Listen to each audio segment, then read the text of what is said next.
नमस्कारम मित्रों, आद्या एकेडमी में आप सभी का एक बार फिर से स्वागतम।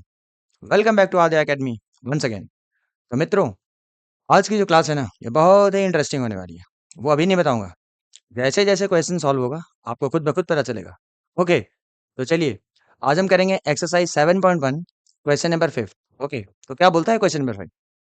इन a classroom 4 friends are seated at points A, B, C and D. 4 मित्र हैं, जो क्लास में point A, B, C, D पर बैठे हैं, ठीक है? उसके बाद क्या होता है कि चंपा एंड चमेली, ठीक है, ये दो मित्र हैं, चंपा एंड चमेली, ये दोनों क्लासरूम के अंदर एंट्री मारती हैं। और after observing for a few minutes, कुछ मिनट ऑब्जर्व करने के बाद चंपा जो है ना वो चमेली से पूछती है। ओके, क्या पूछती है भाई? चंपा पूछती है कि do you think ABCD is square? Chameli बोलती है कि डिसएग्रीज, मतलब बोलती है नहीं, एबीसीडी स्क्वायर नहीं है। तो मित्रों, हमें बताना है यूजिंग डिस्टेंस फॉर्मूला कि हु इज करेक्ट, क्या चंपा सही है या फिर चमेली सही है। तो मित्रों, क्वेश्चन सॉल्व करने के पहले आप एक गेस कीजिए, ठीक है? कि चंपा सही है या चमेली सही है, ठीक है? और प्लीज कमेंट करके बताइए कि हु इज करेक्ट, ठीक है? और चलिए, मुझे तो भाई लगता है कि चंपा सही है। अब कौन सही है वो तो हमें कैलकुलेट करके देखना पड़ेगा, ठीक है? तो उसके लिए क्या करना होगा, पहले हमें चेक करना होगा कि ए बी साइड का लेंथ क्या है, बी सी साइड का लेंथ क्या है, सी डी साइड का लेंथ क्या है और फिर ए डी साइड का लेंथ क्या है। यानी चारों साइड्स इक्वल हैं या नहीं है। इक्वल होंगे तभी तो स्क्वायर होगा ना। और उसके बाद भी शायद हमें पता करना पड़े कि बी डी क्या है और ए सी क्या है। तो मित्रों, ये जैसे-जैसे क्वेश्चन आगे बढ़ेगा हम उसका पता करेंगे, ठीक है? सबसे पहले हमें क्या है कि पॉइंट ए, बी, सी और डी के कोऑर्डिनेट्स पता होने चाहिए, इज़न्ट इट? क्योंकि कोऑर्डिनेट्स पता होंगे तभी तो हम डिस्टेंस फार्मूला निकाल पाएँगे ना, अदरवाइज़ कैसे निकालेंगे? तो मित्रों, सबसे पहले आप बताइए कि पॉइंट ए का कोऑर्डिनेट क्या होगा? What will be the coordinates of point A? Point A के कोऑर्डिनेट्स क्या होने वाले हैं? ये देखिए, ए का एक्स कोऑर्डिनेट जो है वो है 3 और वाई जो है वो है 4। तो ए का जो एक्स कोऑर्डिनेट होगा ना, वो होगा 3 और वाई क्या होगा? वो होगा 4। Okay. In the same way B के कोऑर्डिनेट्स क्या होंगे? अगर मैं बी की बात करूँ तो बी के कोऑर्डिनेट्स क्या होंगे? ये देखिए, बी का जो एक्स कोऑर्डिनेट है वो है 6 और वाई कोऑर्डिनेट है 7। तो बी का एक्स कोऑर्डिनेट हो गया 6 और वाई कोऑर्डिनेट हो गया 7। Okay friends. सी का कोऑर्डिनेट क्या होंगे? देखिए, सी का एक्स कोऑर्डिनेट है 9 और वाई कोऑर्डिनेट है 4। तो सी के कोऑर्डिनेट्स हो गए 9 कॉमा 4। Okay friends. उसी तरीके से लास्ट कोऑर्डिनेट जो डी है, लास्ट पॉइंट जो डी है उसके कोऑर्डिनेट्स क्या होंगे? उसके कोऑर्डिनेट्स होंगे x is 6 and y is 1। So x is 6 and y is 1। Okay, तो ये देखिए मित्रों, ये कोऑर्डिनेट्स फाइंड करने में ना आप लोग काइंडली गलती मत कीजिएगा, क्योंकि अगर ये गलत हो गया तो फिर आपका पूरा क्वेश्चन ही गलत हो जाएगा। ओके, तो चलिए सबसे पहले हम डिस्टेंस ए बी फाइंड करते हैं, यानी कि ए से लेकर बी तक का लेंथ क्या है वो पता करते हैं। तो उसके लिए क्या करना होगा फ्रेंड्स, हमें ए बी फाइंड करना है तो हमें डिस्टेंस फॉर्मूला लगाना होगा ना। डिस्टेंस फॉर्मूला क्या होता है? अभी तक तो आपको याद हो गया होगा। क्या होता है? x2 माइनस x1 का whole square, right, plus y2 minus y1 का whole square, y2 minus y1 का होल स्क्वायर, इजंट इट? अब ये वैल्यूज को अगर हम सब्स्टिट्यूट करें तो देखिए, मैं पहले ही बोल कर रखा हूँ कि ए हो या बी हो, ठीक है ना? किसी भी पॉइंट को आप x1 y1 ले सकते हो और किसी भी पॉइंट को x2 y2 ले सकते हो, ठीक है? तो आप मेरे पुराने वीडियोस को देखिए, ठीक है? मैं बार बार लिख नहीं रहा हूँ, ठीक है ना? तो वो आप मेंटली खुद से समझ सकते हो। ये मान लीजिए मैंने x1 लिया, ये मान लीजिए मैंने y1 लिया, ये मान लीजिए मैंने x2 लिया और ये मान लीजिए मैंने y2 लिया, ठीक है? तो ए और बी पॉइंट्स की हमें जरूरत है, बिकॉज हम डिस्टेंस फॉर्मूला यूज करें किसके लिए? ए से लेकर बी तक। तो ए पॉइंट और बी पॉइंट से ही मतलब है हमें, और किसी पॉइंट से मतलब नहीं है फिलहाल, ठीक है? तो ये हो गया x1, ये हो गया y1, ये हो गया x2, हो गया y2। Friends, x2 minus x1 क्या हो जाएगा? ये देखिए मेरा x2 है और ये मेरा है x1, यानी कि 6 माइनस 3 का होल स्क्वायर, इजंट इट?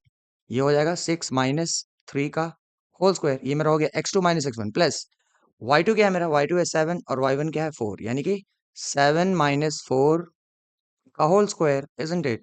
तो ये मेरा हो गया x2 minus x1 whole square plus y2 minus y1 whole square. और ये सब क्या है? रूट के अंदर। ओके, इसको अगर हम फर्दर सिंप्लीफाई करें तो अंडर रूट क्या मिलेगा हमें? ये देखिए, 6 माइनस 3 क्या होता है? 3 होता है और 3 का स्क्वायर क्या होता है? वो होता है 9, इजंट इट? तो मैंने 9 लिख दिया। प्लस 7 माइनस 4 क्या होता है? 3 होता है और 3 का स्क्वायर क्या होता है? वो होता है 9, इजंट इट? ए बी का फाइनली हमें जो लेंथ मिल रहा है वो क्या मिल रहा है? 9 प्लस 9, यानी कि अंडर रूट 18, इजंट इट? इसको हम थोड़ा फर्दर सिंप्लीफाई कैसे कर सकते हैं? इसको 18 को हम क्या लिख सकते हैं? 9 इंटू 2, इजंट इट? क्यों? क्योंकि 9 जो परफेक्ट स्क्वायर है, तो उसका स्क्वायर रूट क्या हो जाएगा? 9 का स्क्वायर रूट 3 हो जाएगा, राइट? और अंदर क्या बचा? 2, यानी कि 3 रूट 2 यूनिट्स, इजंट इट? तो फ्रेंड्स, हमें ए बी का लेंथ मिल गया कितना? 3 रूट 2 यूनिट्स। ओके फ्रेंड्स, तो ए बी मिल गया। चलिए उसी तरीके से हम बी सी पता करते हैं। Now what will be the length of B C? B C क्या होगा फ्रेंड्स? देखिए, बी सी के लिए अभी हमें सिर्फ हमें बी और सी से मतलब है, राइट? पॉइंट बी और पॉइंट सी से ही मतलब है, बाकी इससे मतलब नहीं है। तो चलिए पहले बी है तो मैं इसको लेता हूँ x1 y1, और बाद में सी है तो उसको मैं लेता हूँ x2 y2। ओके, तो x1 हो गया 6, y1 हो गया 7, x2 हो गया 9 और y1 हो गया y2 हो गया 4। अब बस वैल्यूज को पुट करते हैं। आप चलो डिस्टेंस फॉर्मूला लिख लीजिए, आपको याद होगा, जितना बार लिखेंगे उतना ही याद होगा, ठीक है। तो डिस्टेंस फॉर्मूला चेंज तो होने वाला है नहीं, क्या होगा, x2 minus x1 the whole square plus y2 minus y1 the whole square, isn't it. तो BC के वैल्यूज को अब जरा VC के जो लेंथ फाइंड करना है तो वैल्यूज को पुट करते हैं। देखिए x2 क्या है, ये मेरा है x2, ध्यान दीजिए, और x1 क्या है, ये मेरा है x1, यानी कि 9 माइनस 6, यानी कि हो जाएगा 9 minus 6 the whole square, right. Plus y2 क्या है, y2 है 4 और y1 क्या है 7, तो 4 माइनस 7 का होल स्क्वायर। ओके फ्रेंड्स, ये क्या हो जाएगा 4 माइनस 7 का होल स्क्वायर, इजंट इट। और ये सब क्या है, रूट के अंदर। तो इसको जब मैं फर्दर सिंप्लीफाई करूंगा तो ये क्या मिलेगा, अंडर रूट। देखिए 9 माइनस 6 क्या होता है, 9 माइनस 6 होता है 3, तो यानी कि 3 का स्क्वायर, यानी वापस ये 9 होने वाला है, इजंट इट, 3 स्क्वायर 9 हो गया ना। और 4 माइनस 7 क्या होता है, 4 माइनस 7 होता है -3, राइट। लेकिन -3 का जब आप स्क्वायर करेंगे तो क्या हो जाएगा, वो 9 हो जाएगा, wasn't it? अब देखिए, तो फाइनली BC हमें क्या मिला, फाइनली BC हमें मिला √9 + 9, यानी √18 मिला, isn't it? √18 को जैसे हमने यहाँ पे लिखा ना, √18 उसको हमने 9 × 2 लिखा था, राइट। और फाइनली क्या मिला हमें, 3√2 यूनिट्स, यानी कि हमें ये भी कितना मिल जाएगा, 3√2 यूनिट्स। ओके फ्रेंड्स, तो अभी तक तो लगता है कि चंपा सही है, क्योंकि ए बी जो है वो भी हमें मिला 3√2 यूनिट्स, और BC जो है वो भी हमें मिला 3√2 यूनिट्स। अब क्या पता करेंगे फ्रेंड्स, अब हम पता करेंगे CD क्या है, ये क्या है, ये देखिए CD लेंथ, ये लेंथ कितना वो हमें पता करना है। तो उसके लिए वापस हम क्या लगाएंगे, डिस्टेंस फॉर्मूला लगाएंगे, और क्या। तो डिस्टेंस फॉर्मूला वापस क्या होगा, x2 minus x1 the whole square upon x2 minus x1 the whole square plus y2 minus y1 the whole square, isn't it. The only thing is कि इस बार क्या है, इस बार हमें x2 क्या है और y2 क्या है, x1 क्या है वो पता करना होगा। तो हमें क्या मतलब है, सिर्फ पॉइंट C से मतलब है और पॉइंट D से मतलब है, क्योंकि हम लेंथ क्या फाइंड कर रहे हैं, CD। ओके फ्रेंड, तो CD लेंथ के लिए हमें C और पॉइंट D से मतलब है। तो जो पहले है पॉइंट C उसको मैं लेता हूँ x1 y1, और जो बाद में है पॉइंट D उसको लेता हूँ मैं x2 y2। क्या, C को मैं लेता हूँ x1 y1 और D को लेता हूँ x2 y2। तो वैल्यू पुट कीजिए, x2 माइनस x1 क्या हो जाएगा, x2 माइनस x1 हो जाएगा 6 माइनस 9, इजंट इट। क्या हो जाएगा, 6 माइनस 9 का होल स्क्वायर हो जाएगा, इजंट इट। ये हो गया x2 minus x1। y2 minus y1 क्या होगा, तो देखिए ये मेरा 1 है y2 और 4 है y1, तो y2 माइनस y1 क्या हो जाएगा, 1 माइनस 4 का whole square, isn't it, 1 minus 4 का होल स्क्वायर। तो ये हमारा हो गया। अब इसको क्या करना है, फर्दर सिंप्लीफाई करना है सिर्फ। तो 6 माइनस 9, 6 माइनस 9 क्या होता है भाई, होता है -3, तो ये हो गया -3 का स्क्वायर, इजंट इट। प्लस ये 1 माइनस 4 क्या होता है, ये भी -3 होता है, तो ये भी हो गया -3 का होल स्क्वायर। और ये सब क्या है, रूट के अंदर। तो फाइनली हमें क्या मिल रहा है, देखिए -3 का स्क्वायर क्या हो गया, ये 9 हो गया, प्लस -3 का स्क्वायर अगेन क्या हो गया, ये भी 9 हो गया, यानी कि √9 + 9 मित्रों, ये देखिए CD भी हमें लगभग लगभग क्या उतना ही मिलने वाला है। देखिए CD क्या हो गया, 9 + 9 इज √18, √18। और √18 अभी हमने क्या देखा, देखिए √18 इज नथिंग बट 3√2, 3√2, यानी कि CD जो है ना वो भी हमें मिल रहा है 3√2 यूनिट्स। मुझे तो लगता है कि चंपा सही होने वाली है, क्योंकि तीनों के तीनों साइड सेम लेंथ के मिले, कितना, 3√2 यूनिट्स। अभी चौथा साइड बच गया क्या, AD। Only AD is left now, उसके बाद देखते हैं, पता चल जाएगा कौन सही है, चंपा या चमेली। तो AD तो AD के लिए कौन से दो पॉइंट लेने हैं, A और D, बाकी B और C को भूल जाइए। AD, AD यानी कि point A and point D। तो एज यूजुअल जो पहले है मैं उसको x1 y1 लेता हूँ, और जो बाद में उसको मैं x2 y2 लेता हूँ। ओके फ्रेंड्स, तो A के लिए x1 हो गया 3 और y1 हो गया 4, और D के लिए x2 हो गया 6 और y2 हो गया 1। तो बस वैल्यू डालिए, फॉर्मूला एक बार फिर से लिख दीजिए, जितनी बार लिखेंगे उतना अच्छे से याद होगा। तो x2 minus x1 the whole square, formula change थोड़ी ना होगा, वो तो वही रहने वाला है, and y2 minus y1 the whole square. Okay friends, अब चलिए x2 क्या है हमारा, हमने पता किया था, x2 is 6 and x1 is 3, यानी कि 6 माइनस 3 का होल स्क्वायर। ओके, ये हो गया x2 माइनस x1। अब y2 माइनस y1 क्या होगा, ये देखिए, ये हो गया y2 और ये हो गया y1, यानी 1 माइनस 4 का होल स्क्वायर, यानी कि 1 माइनस 4 का होल स्क्वायर। और ये सब क्या है, रूट के अंदर। तो फाइनली क्या मिलेगा फ्रेंड्स हमें, देखिए 6 माइनस 3 होता है 3, यानी कि 3 का square, right. And plus 1 minus 4 क्या होता है, -3, यानी कि -3 का स्क्वायर। और ये सब क्या है, रूट के अंदर। तो फाइनली क्या मिला, देखिए 3 का स्क्वायर हो गया 9, और -3 का स्क्वायर भी हो गया 9, यानी कि √18। भाई ये चंपा तो सही निकली, ये देखिए क्या निकला। 9 + 9 क्या होता है? 18, यानी कि √18। तो फ्रेंड्स फाइनली हमें एडी भी देखिए कितना मिल गया। A D is √18।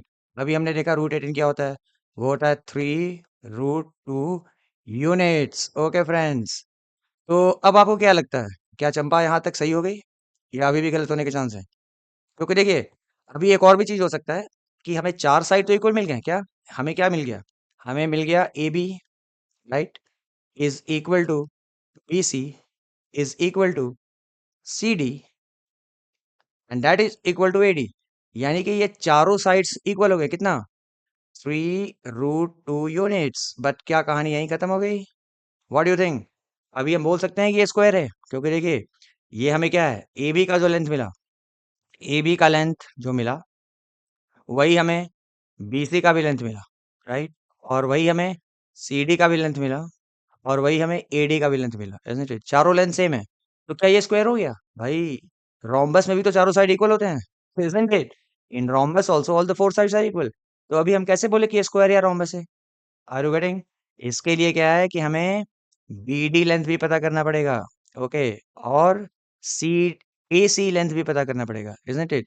इससे हमें पता चलेगा कि ये स्क्वायर या रोम्बस है, क्योंकि देखिए स्क्वायर में क्या होता है, डायगोनल्स भी इक्वल लेंथ के होते हैं, यानी कि बी डी और ए सी का लेंथ भी इक्वल होना चाहिए अगर ये स्क्वायर है तो। अदरवाइज अगर बी डी और ए सी का लेंथ सेम नहीं मिला तो ये स्क्वायर नहीं है, ये रोम्बस है। अब हमें और भी दो साइड्स पता करने पड़ेंगे, कौन कौन से? एक तो हो गया बी डी और दूसरा हो गया A C, then only we can say कि ये स्क्वायर है, अदरवाइज ये रोम्बस भी तो हो सकता है भाई। तो अब अगला लेंथ क्या फाइंड करना है हमें? Now the next next length is, ये तो हमने कर दिया, दिखा दिया कि चारों साइड्स इक्वल हैं, इजंट इट? लेकिन अभी भी हमने ये प्रूफ नहीं कर पाए कि ये स्क्वायर है या रोम्बस है। तो अभी हमें नेक्स्ट लेंथ पता करना है बी डी, यानी कि हमें क्या है, अगेन डिस्टेंस फॉर्मूला लगाना होगा, इजंट इट? फॉर्मूला क्या है? x2 minus x1 the whole square, right, x2 minus x1 the whole square plus y2 minus y1 the whole square. लेकिन अब यहाँ x1 क्या है, y1 क्या है, x2 क्या है, y2 क्या है, वो देखना पड़ेगा। तो उसके लिए क्या है, कुछ कुछ नहीं, हमें बी और डी पॉइंट देखने हैं। तो देखिए हमें पॉइंट बी और डी से मतलब है, राइट, हमें पॉइंट बी और डी से मतलब है। तो बी के कोऑर्डिनेट्स को आप ले लो x1 y1, और डी के कोऑर्डिनेट्स को आप ले लो x2 y2। तो x2 क्या है 6 और x1 क्या है 6, x2 क्या है 6 और x1 क्या है 6। तो x2 माइनस x1 क्या हो जाएगा, 6 माइनस 6। यहाँ पर वैल्यू डाल दो, क्या, x2 minus x1 is 6 minus 6 का whole square, isn't it? Plus अब उसी तरीके से आप देखिए y2 माइनस y1, बी और डी हम देख रहे हैं, ध्यान दीजिएगा, बी और डी। तो y2 क्या है 1 और y1 क्या है 7। तो y2 माइनस y1 हो जाएगा 1 माइनस 7, यानी कि y2 माइनस y1 क्या हो जाएगा, 1 माइनस 7 का होल स्क्वायर। फ्रेंड्स ये देखिए ये सब क्या है रूट के अंदर। Now this is equal to how much, under root 6 minus 6 तो भाई जीरो हो गया, तो जीरो का स्क्वायर कुछ मतलब नहीं है। और क्या बचा, 1 माइनस 6, 1 माइनस 7, 1 माइनस 7 क्या होता है, 1 माइनस 7 होता है -6, -6 का स्क्वायर। और -6 का स्क्वायर का मतलब क्या है, -6 into -6 is √36, isn't it? Which is equal to how much भाई, स्क्वायर रूट ऑफ 36 किसको नहीं पता है, वो होता है 6 यूनिट्स। यानी कि एक जो डायगोनल मिला हमें उसका लेंथ कितना मिला, 6 यूनिट्स। अब हमें दूसरे डायगोनल को फाइंड करना है, किसको, वो है ए सी। बी डी फाइंड कर लिया हमने 6 यूनिट्स। अब अगर ए सी भी 6 यूनिट्स निकल गया तब तो स्क्वायर होगा, अदरवाइज नहीं होगा। तो नेक्स्ट लेंथ इज ए सी। तो अब हमें अभी हमें ए सी फाइंड करना है, राइट। तो ए सी फाइंड करने के लिए क्या करेंगे भाई, कुछ नहीं भाई, फॉर्मूला लगा देंगे, क्या, x2 minus x1 the whole square plus y2 minus y1 the whole square. अब बस हमें ये देखना है x2 क्या है, y2 क्या है, और x1 क्या है, y1 क्या है। तो हम पॉइंट्स कौन से कंसीडर कर रहे हैं, ए सी, इजंट इट? पॉइंट्स क्या है, ए सी लेंथ फाइंड करना है ना, ए सी। तो हमें पॉइंट ए और सी से मतलब है। तो देखिए हमें पॉइंट्स किससे मतलब है, ए और सी से, बी केयरफुल, ए एंड सी। तो ए के पॉइंट्स को मैं लेता हूँ x1 y1, चलिए इस बार मैं लिख देता हूँ। इसके पॉइंट्स को मैं लेता हूँ x1 कॉमा y1, और सी के पॉइंट्स को मैं लेता हूँ x2 comma y2। Okay friends, तो अब देखिए फॉर्मूला क्या है, x2 माइनस x1, x2 क्या है 9 और x1 क्या है 3, 9 3, दैट मीन्स 9 माइनस 3 का होल स्क्वायर। तो यहाँ पे मैं क्या लिखूंगा, 9 माइनस 3 का होल स्क्वायर, ये हो गया x2 minus x1, right, the whole square plus y2 minus y1। y2 minus y1 क्या होगा, ये देखिए y2 हमने लिया है 4 और y1 भी लिया है 4। तो y2 माइनस y1 क्या हो जाएगा, 4 माइनस 4 हो जाएगा, isn't it? तो y2 minus y1 will be 4 minus 4 का होल स्क्वायर, और ये क्या है, सब रूट के अंदर। तो फ्रेंड्स 9 माइनस 3 क्या होता है, 6 होता है, तो 6 का स्क्वायर हो गया। प्लस 4 माइनस 4 क्या होता है, 0 का स्क्वायर, यानी 0 ही हो गया, और ये क्या है, रूट के अंदर। लगता है चंपा सही हो गई। देखिए 6 स्क्वायर क्या होता है, 36, और ये रूट के अंदर, और उसका रूट क्या होता है, 6 यूनिट्स, इजंट इट फ्रेंड्स। तो क्या दिखा हमें, दोनों डायगोनल के लेंथ भी इक्वल हैं। तो क्या देखा हमने फ्रेंड्स, ये देखिए, ये जो क्वाड्रिलेटर था ना ए बी सी डी, उसमें A B B C C D और ए डी, चारों के चारों साइड्स तो इक्वल हैं, साथ में उन दोनों के डायगोनल्स भी इक्वल हैं। चलिए एक बार फिगर में देख लीजिए क्या बोल रहा हूँ मैं। ये जो ए बी सी डी था ना, तो A B B C C D और ए डी, ये चारों साइड्स क्या मिले, इक्वल लेंथ के मिले, राइट। और साथ में डायगोनल्स के लेंथ भी इक्वल हो गए, इजंट इट। तो क्या लगता है फ्रेंड्स, ये स्क्वायर है या नहीं है, ऑब्वियसली ये स्क्वायर है। तो कौन जीता और कौन हारा, तो चंपा जीत गई और चमेली हार गई। इसलिए बच्चों चंपा की तरह अच्छे से पढ़ाई करो। तो who is correct, Champa. Who is correct, Champa is correct and चमेली इज गलत। चंपा इज करेक्ट एंड चमेली इज गलत। ओके फ्रेंड्स, तो होपफुली आपको वीडियो काफ़ी अच्छा लगा होगा, समझ में आया होगा। तो फ्रेंड्स आपसे एक रिक्वेस्ट है कि अगर आपको वीडियो समझ में आया, अगर कॉन्सेप्ट समझ में आ रहे हैं, तो प्लीज़ लाइक द वीडियो और चैनल को सब्सक्राइब कीजिए। और सबसे बड़ी बात है कि अपने ढेर सारे मित्रों को ना ये शेयर कीजिए। ओके फ्रेंड्स, चलिए तब तक आप लोग ध्यान रखिए। Bye bye, take care, enjoy, let's meet in the next video.